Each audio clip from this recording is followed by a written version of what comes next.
right. So thanks for attending listening to the safety briefing.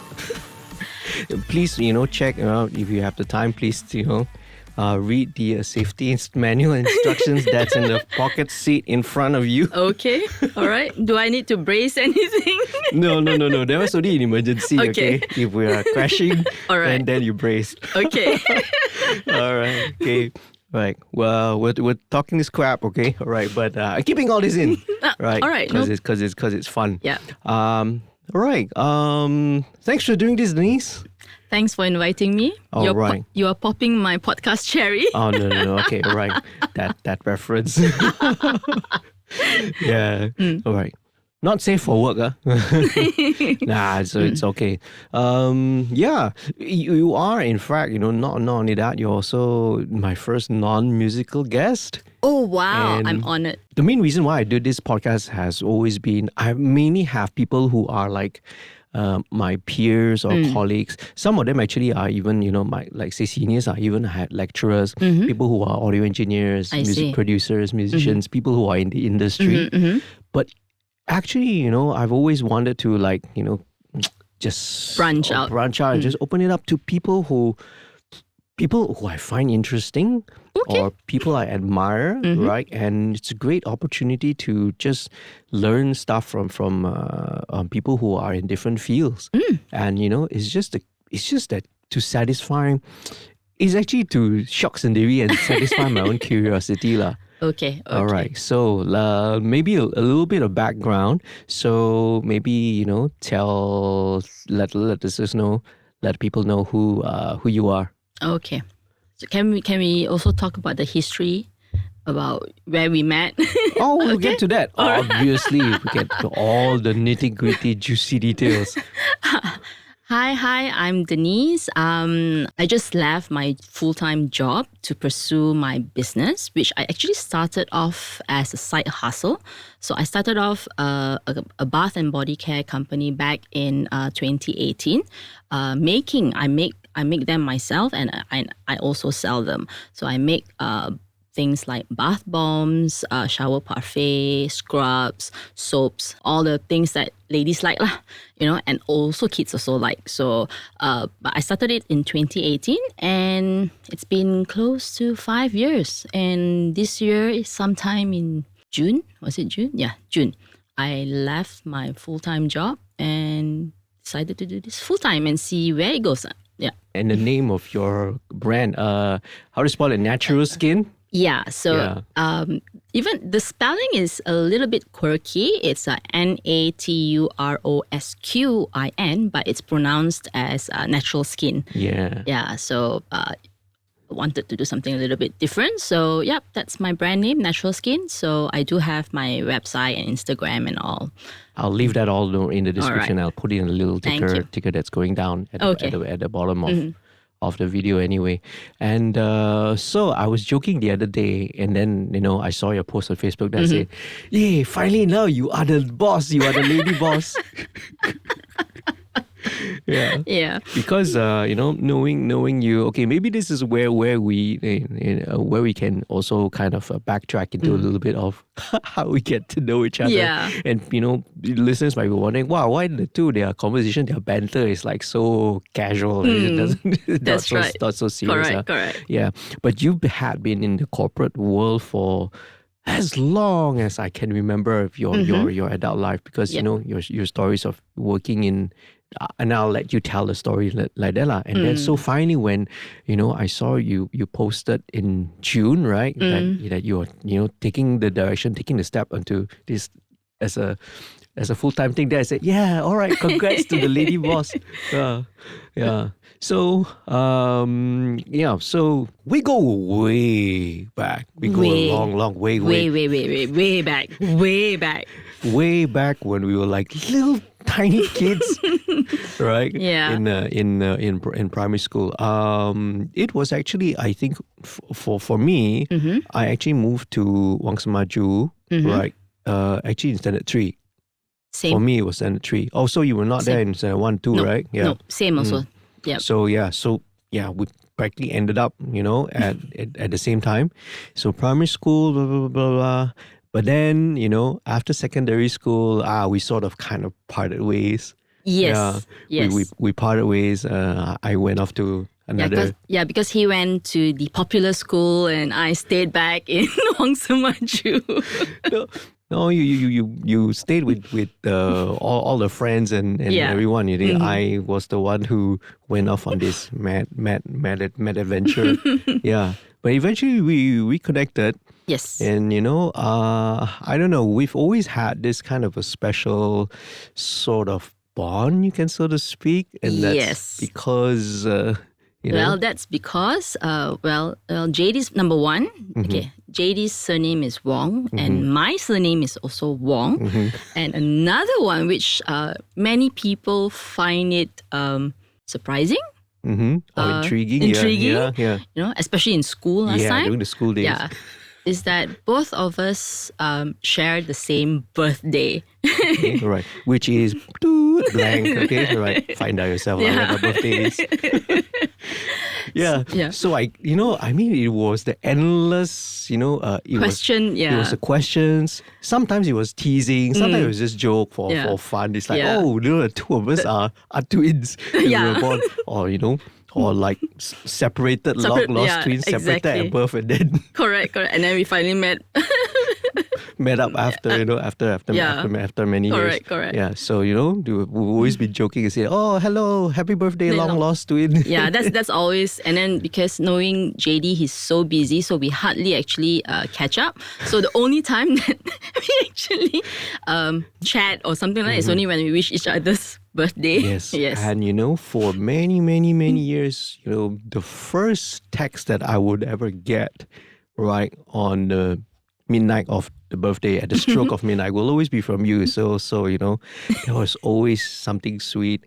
And then it's like, okay, next year I got to beat you. I got to text you first. No wonder you've been texting me quite rather early compared to years ago. Yeah. Now it's like, okay, right, mustn't, yeah, I just want to show that, even though we're so busy leading our lives and all that, it's good to just, from time to time, that's right, spend time to catch up with old friends, with people who have been in our lives. And, not to take it to a more kind of depressing turn, but, sometimes you get to this age where we start to lose people, and then friends or family members who, and you don't want to be in a position where it's like, oh, I wished I had spent more time. Oh, I wish we had caught up more. That's true. So so thank you for doing this. Okay. Thank you for asking me. I also I'm actually quite honored, yes. Surprised also that you're inviting me over to this podcast. And to be honest, I'm actually very nervous. Yeah. Well, nervous? No. But I get what you feel. I totally understand. So, it's nothing to be nervous about. But, I mean, I think you must feel compounded, right? What was the decision? What was the real main decision for you to take this step, to do it full time. Full time. Okay. It has always been at the back of my mind, should I, quit my job, but it's like when you get your monthly salary every time, you feel actually comfortable. And, I always thought that, okay, it's not the right time. It's not the right time. However, beginning of this year, I was having a bit of, let's say, burnout at work, burnout by work stress, of course, but I think the ones that really contributed more to the burnout was actually, corporate politics. So yeah, I because I'm the type that I don't like to be in politics. So, I mean, I'm not into this kind of thing. So it actually affected me quite badly until I had to go and see a therapist. And they diagnosed that I'm having, I burn out from work and also anxieties. So then, after a few sessions and all, we came up with, the pros and cons, if I stay on with my job or if I go into, do my business full time. So after mapping out the pros and cons, there's only one con if I took the business route, is just finances lah, So I was like, okay, I have more pros than the cons. So I was like, okay, why not? Maybe I should discuss this with my family and all. So I discussed with my husband, and then also with my parents, because my dad, he's a bit he's very traditional, where you need to stay in a job. Typical Asian parents. Yeah, correct. But I was very surprised when I told him why I'm taking this, I would say like a career break for now, and see where, and, pursue my business and see where it leads. And then he was like, okay. He was like, all right. He gave me my blessing. I was really surprised. So I was like, oh, okay. Then, straight away, right after telling my family, and I think the next couple of days, I just, put in my letter. Of course, HR asked me, my superior asked me, are you sure? I said, yeah, I'm sure. And I know I'm sure because I haven't actually looked at any for any corporate job. So yes. Right. Yeah. I mean, it's great. I think it's really important to have, like, on your side, to have the support from your family, to have the support from your loved ones. Yes. And that's where I hopefully in whatever small way, it's a little support from your friends as well. Yes. So I want to put the word out, Oh, thank you so much. I can actually say that I am totally blessed. I not only have support from my family, but I'm very, very surprised that the people that supports me, like ex-colleagues from previous companies, they came and support me. I mean, I don't expect them to buy, but they come and visit me at my pop-ups. So it's like that really shows me that, they are rooting for my success. Oh, yes. Yep. Yeah. Definitely, absolutely, And I was on the website, right? Just before this, I got to do a little bit of research all right. and study So I've been on the website, and you talked a little bit of, you mentioned that this was a side hustle at first. But, it was also a way for you to sort of give yourself a little bit of a break, and it was good for your own, own mental well-being as well. All right. Yes. Yeah. So I mean, I think that's a big thing when it comes to when you talk about weighing the pros and cons. I mean, the cons is you don't get your monthly paycheck, but the pros of all these things. And nowadays we are aware that mental health is really important. That's right. I mean, for me, it's also a very recent thing, especially, I guess, after COVID, how things have affected us, or how drastic things can affect our mental health. Correct. I think it's not only, I would say that COVID, I think, taught us a lot of things, appreciating the things that we have, because also, I mean, like you were saying earlier about losing people and all. So I've lost quite a number of people in recent years. So I always believe that, COVID has actually taught us to take care of ourselves, keep us and our loved ones, don't take them for granted. Don't take ourselves for granted. So why I came up with this business also is because I realized that women out there, especially moms, especially women who, even though those who don't have children or not, but they're still taking care of the family, their parents, they don't take care of themselves. So I hope that, with my products and all, I wanted to share with them that it's important, even though it's just a few minutes in the shower, it's very important because it helps you to relax. It helps you to reset. It doesn't take away the problem of mental health. If you're having anxiety, or of course you need to go and see a professional. Yeah. But at least in your busyness and all, it helps to just help you to take a step back. Enjoy yourself, enjoy the moments that you have just for yourself. Because end of the day, I always say this is, if you don't take care of yourself, who's going to take care of your family if anything were to happen to you? Yeah. So that's what I live by. So this is the reason why also I took the decision to, I think I need to also follow my my advice. So that's why I left my job. Didn't want to go through the anxiety, the depression and all.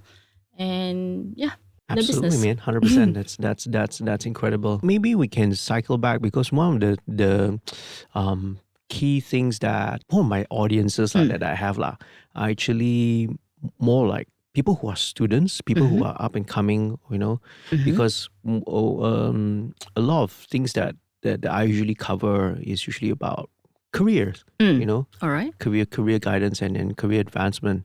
And although it's mainly been focused towards my field and my industry, but sometimes lessons like this are universal. Yes. People you can always learn. So from other people's experiences, and that's one of the key things that this podcast sets out and aims to do lah. It's to share your story, and so that people who listen to this have a roadmap and say, hey, this is something that I could do. If she can do it, Yes. if Denise can do it, then I can too. So, it helps people maybe realize the possibilities, the potentials out That's there, right. or people out there who may be going through the same thing as you, being in the corporate grind for many, many, many years and feel that they need to step out to a totally different direction. Yeah, it's the story is really, really good and it's really possible. Yeah. This is don't get your companies to come after me, but I would just say if you need to start a side hustle, I would advise you to start if you're having a what do you call it, a day-to-day job. At least it helps you to start somewhere, because I'm actually glad that I actually started as a side hustle, because can you imagine if I needed to start the business now? It takes a while, branding and all, and like for me, I do a lot of research, testings and all. So that prior to this, I've already done all that. So in terms of my brand, it's there. I don't have to really start from scratch, so it's not that bad. So my advice is, if you want to do something, if you're thinking of starting a business, start now. Don't wait until you retire, because it will take up a lot of your finances. That I can tell you. Even like now, even though my business is already up and running, but still, you still need to have finances, to pay this, pay that. Exactly. I mean, that's the reality lah. You need to, you cannot just abandon a certain thing and then just dive something straight in. You need to, for the majority of us anyway, you need to just lay down that foundation. That means Correct. having, savings. You need to have that buffer. You need to have Correct. that, thing that you can fall back on. What if, in case it doesn't work out, Yes. Right? So it's as much as we want to be all gung-ho about certain things, as adults, we have to be responsible as well. That's right. That's right. We got family, we got our kids to think of, we got the bills to pay. Bills to pay. So, there's realities. So, unless you, have some trust fund or a trust fund millionaire or I accidentally win the lottery. or something like that, it's and that's also something, a very important takeaway as well. You've planned it for you've planned and built this up for already a number of years before deciding to take this on as a full-time thing lah. Correct. Yeah. Right. So maybe just I want to take us back and sort of cycle back again, talking about careers. Okay. Right. So, right. After secondary school, what did you do? And maybe you can describe how roughly your career path has been, because for me it's been very interesting and fascinating, because you have been in different fields and always hear your stories lah. So it would be cool. You don't have to mention actual names, but Let's see. So after secondary school. After secondary school, I've been in the fashion industry as right after waiting for SPM results. I worked with a designer. Okay lah, can say Sunny Sun. So now I think they are mostly in the brand is Eclipse. Yeah, so I started off from there. Right. Then, but actually at that time, my passion was into fashion designing. So I did take up fashion design and all, but that didn't really take off lah. Okay, so then, but I was in the fashion industry for a while. I was in CK as doing sales, and then at one time I was working with Bernard Chandran as well. Yep. And then also I was also lucky that now we are super old, but if you do remember that time, we had this Benson and Hedges golden dreams kind of thing where people will just fulfill what is your golden dream. So I was one of the lucky one to be selected. So that time my dream was to design a dress together with Bernard Chandran. So yeah, I managed to do that as well.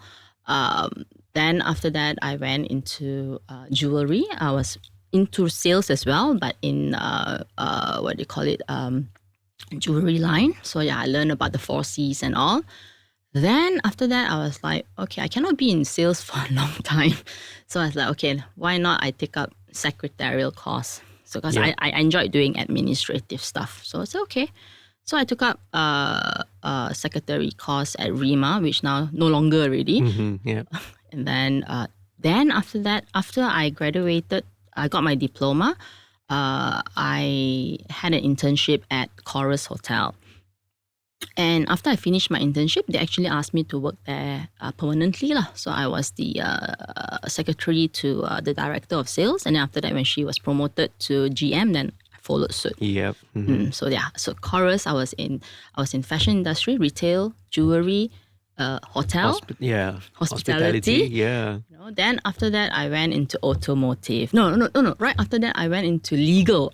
At a short point, I wanted to go into legal, but yeah, legal was a bit too boring for me.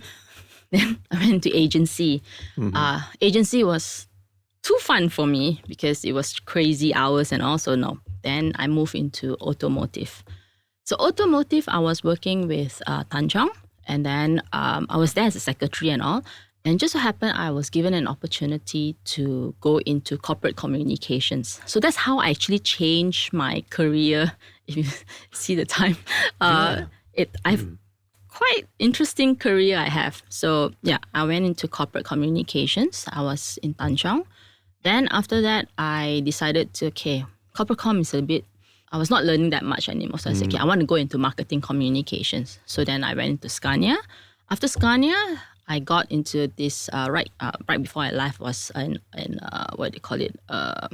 oil and gas related company from US called Switchlog. So yeah, so then I was there as marketing communications until the day I left. So yeah, so to me that was always been following you throughout the years, and it's always been remarkable that you've already had your hands and your feet has touched all these different industries and as so varied from fashion, then especially from switch from fashion design to secretary. For me, that was like the big change. You see, how did you adapt to those changes? Was it easy? At that time, I think because when I was younger, we are a bit more agile. So yeah. So yes, you need to be open in trying out new things and then see where you want to be, what you want to do. You can be, you can study, just say, engineering, but you may end up doing something. It's okay. It's all right. There's no, it's not set in stone that you need to do what you studied and all. I think it's just being agile, being open to, new things, trying out new things, and just keep on learning.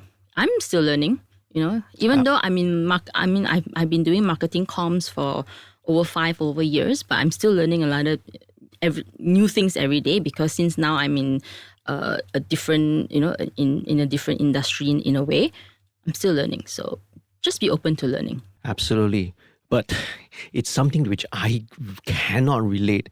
I mean, I will not be as brave as you to like switch course and go to different fields, man.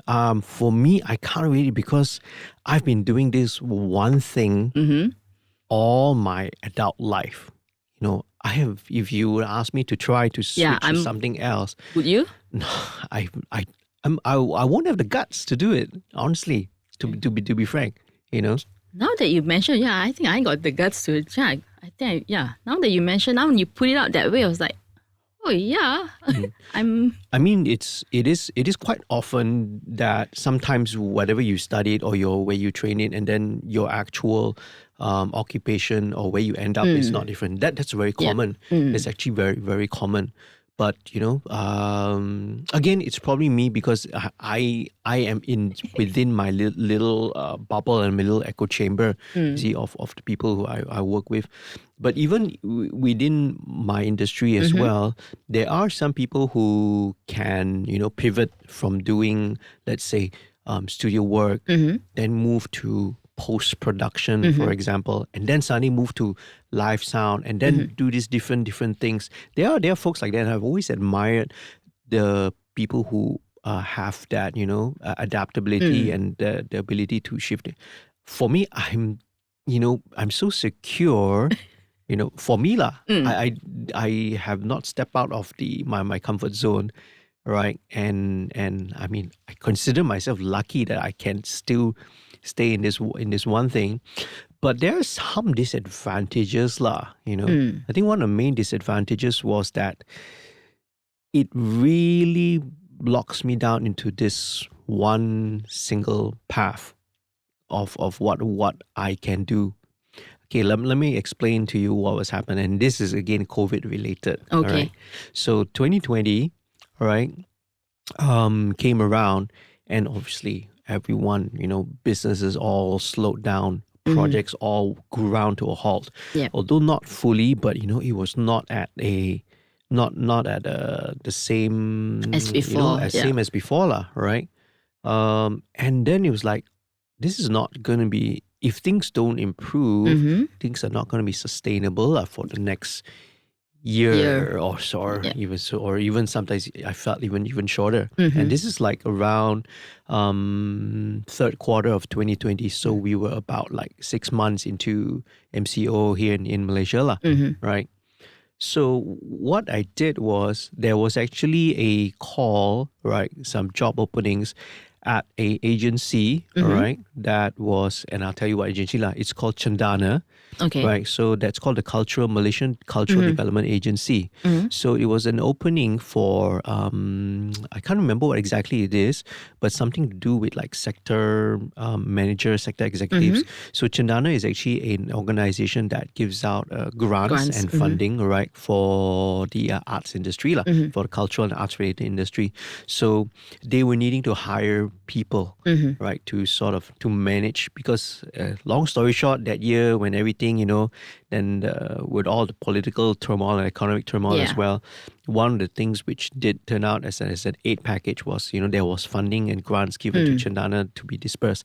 And so there was a huge need for people to join Cendana to help out with the work. All right. So I submitted my application. Okay. Right, because I felt like, okay lah, I can still sort of work within this same-ish field, within that. But it didn't take me too long to realize that, because we actually did an interview online Zoom, right? It didn't take me long to realize that I did not have a lot of the necessary, skills or the experience to adapt into an office environment and an office work thing. I was really not prepared. I realized that there was no way for me to take that sudden, immediate step lah. Okay. Right? Maybe if it was something that was given time, I could plan to transition, but to immediately transition into that, I was not equipped. I realized straight away. And, during the interview, so right? I honestly, I felt I really wasted everyone's time. I wasted the interviewer's time because there were a lot of things that I really could not answer. Right? It's like how to deal with this and this situation or that situation. I see. And stuff like that. So I was like, listening to the answers that I was giving, it was like, okay, and it's like I wouldn't hire me for the job, okay? Yeah, I was hearing back my voice, it was feeding back inside my head, and it was like, no, no. So that went out the window very, very quickly, lah. Yeah, so that's why I say for me it's tough. It's really I can't imagine, yeah. I think for your situation, it's a little bit special in that sense because you were asked to straight away go into that role and all.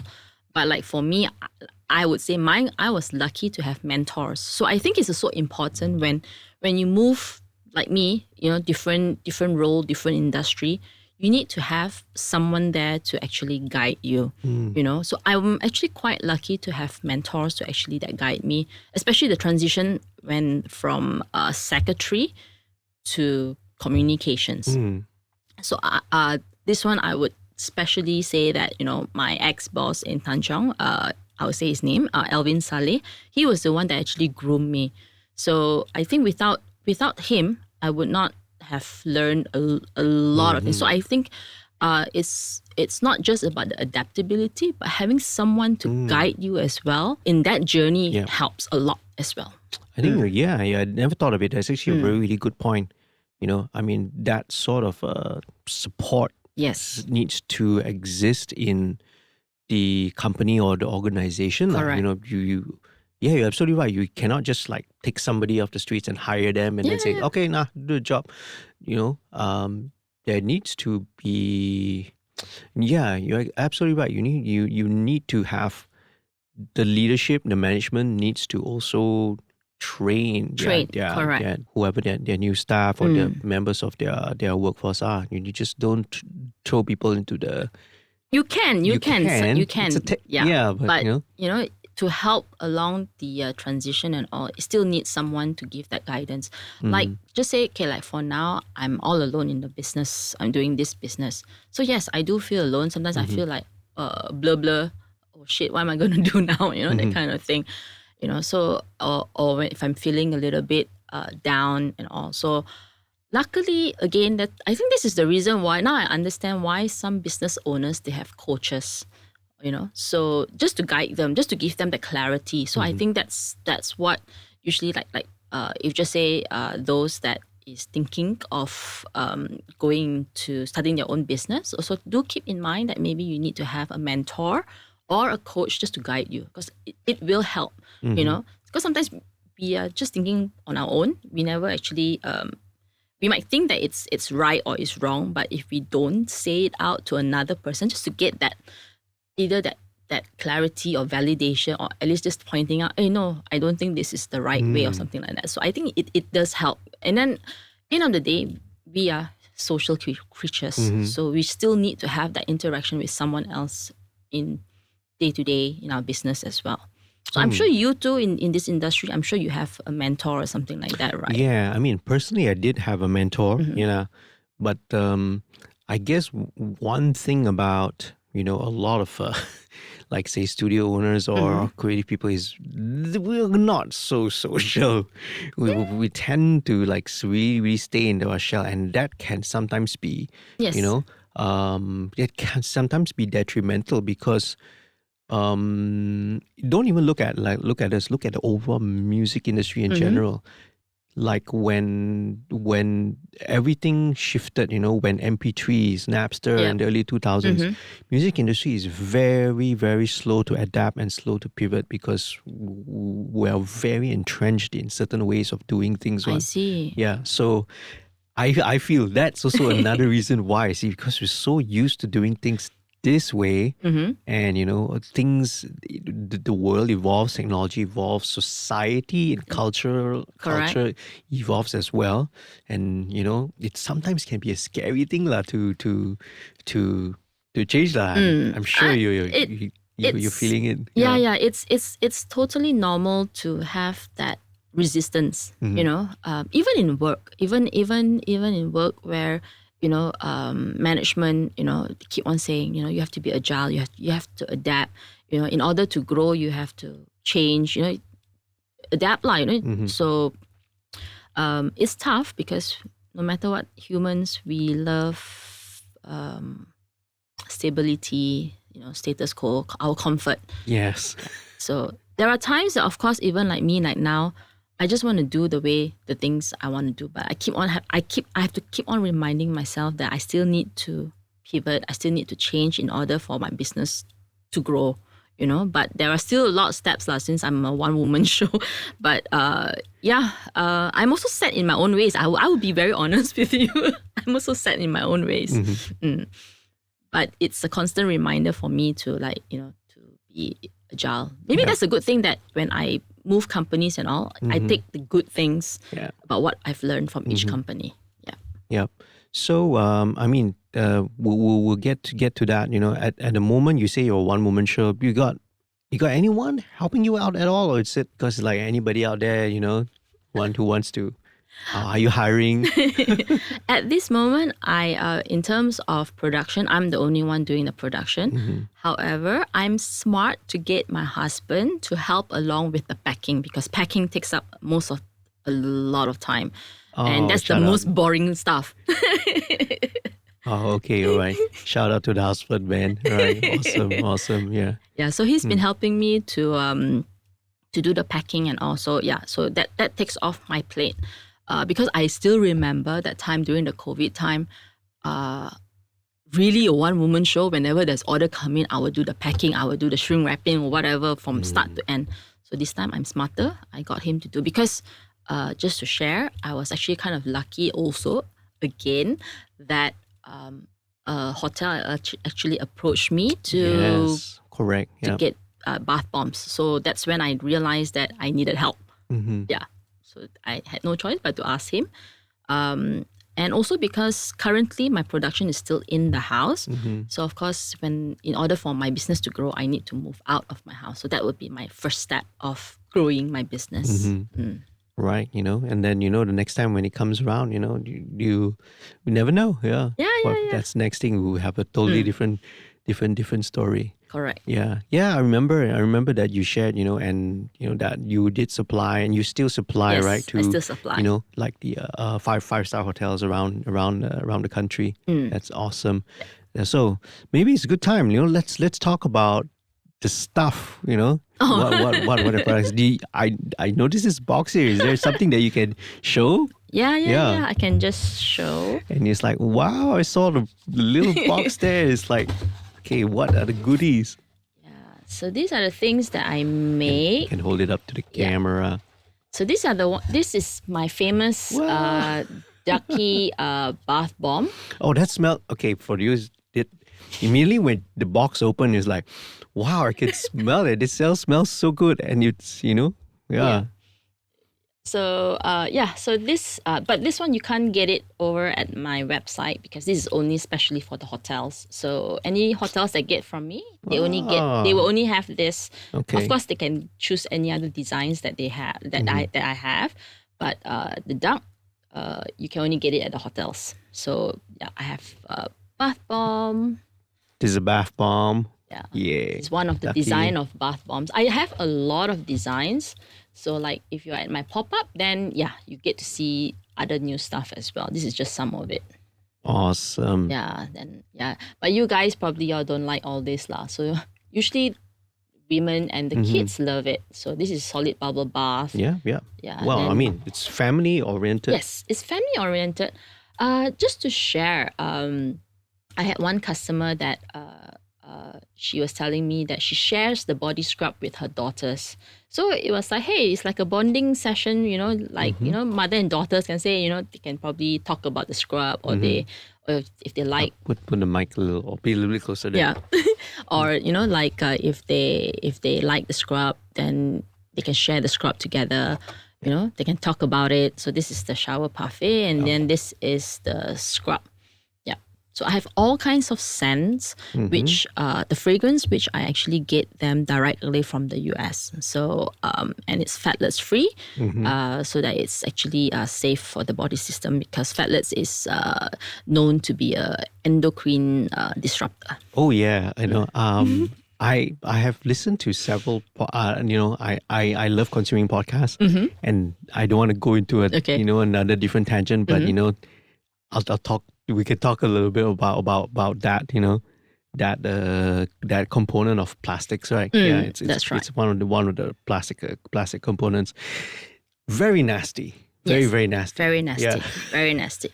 So so that's one of the reasons why I actually get some all of my fragrance oils. I had to make sure that it's phthalate free, so I can only get it from the US because they are more restricted, regulated in that sense that we can see whether is it phthalate free or does it contain phthalates. So Let's put this up so the camera will see it. What is the difference between? I was actually curious when I saw parfait. Oh, okay. I mean, it's like, wait a minute, is that something that you eat? So it's like, what's the difference in the parfait and the scrub? Okay, let's say shower parfait. Okay, you know your shower gel, right? So this is similar, but it's in like whipped cream. It's a whipped cream consistency. Okay. So because why I call it parfait is because I actually whip the base, which I make by myself as well. I whip the base and I actually pipe it. So just like a parfait. Okay. Yeah. Just like, Yeah. So that's how I named that, shower parfait. Wow, this is very, very cool. So how do we get these products? Well, I do have my website. So it's at www.naturosqin.com. All right. Or if you're on Instagram, you can follow me. You can always DM me. Or if you follow me on Instagram so that you can see where will I be, which pop-up, then you can actually go over to the pop-up to also get them. Yep. And then you mentioned, right, speaking of the pop-ups, you are going to be, you want to tell people where you're going to be for, because this is probably going to come out next week. Okay. You still be, all right. Yes, I'll still be at the pop-up. at that location, yeah. So where are you going to be next? So I'll be at Publica starting tomorrow, which is on Sunday, 10th of September until 9th of October. And the location of the pop-up is at UG floor, the blue zone in front of GG Coffee. Yeah, GG Coffee. Okay, right. All right, yeah. As long as you look out for GG Coffee, Yes. okay, Yeah. right. Because Publica is very confusing with their floors system, especially if you go towards the office blocks. That's right. confusing. The shopping, Shopping one is still okay. Correct. But the office blocks, I'm also confused. He's super confused. Somebody has posted on social media the other day. Who thought of this kind of numbering system? Correct. Exactly. Totally agree. So Publica, every day. What time? From what time? It's from 10 a.m. to 10 p.m. Just like normal retail hours. So just hop on by and see what you like, or even come and say hi. It's okay. I don't bite. I don't hard sell. Let me just tell you that. All right. So to my 3 listeners, 1, 2, and one person. So make sure to go and check out, right, the Naturosqin pop-up, which is going to be at Publica, right? Just look for the GG Coffee yes. on the UG floor. Yeah. GG at the UG. Oh, yeah. So, oh, my gosh. Yeah. GG at the UG. Mouthful. How, what else, how people can reach you? Website is one thing, social media, Instagram. You can also, what do you call it? WhatsApp my number. Oh, no. That one, keep that private. No. I have a business number which they can. Okay. But just IG will be. IG is actually the best way. So, Is it Naturosqin? Naturosqin. Okay. Yeah. Right. Yeah, Naturosqin. So you just have to put that thing at the ticker at the bottom, right? Oh, yeah. I'll put it. It'll be there. And also in the video description. Okay. Yeah. So I mean, awesome. I have to say once again, congratulations. Thank you. Super, super proud. Now you are the boss lady. The boss Yeah, lady. Yes. yeah. Yes. No longer like having a superior somebody, and then hearing your stories, as well.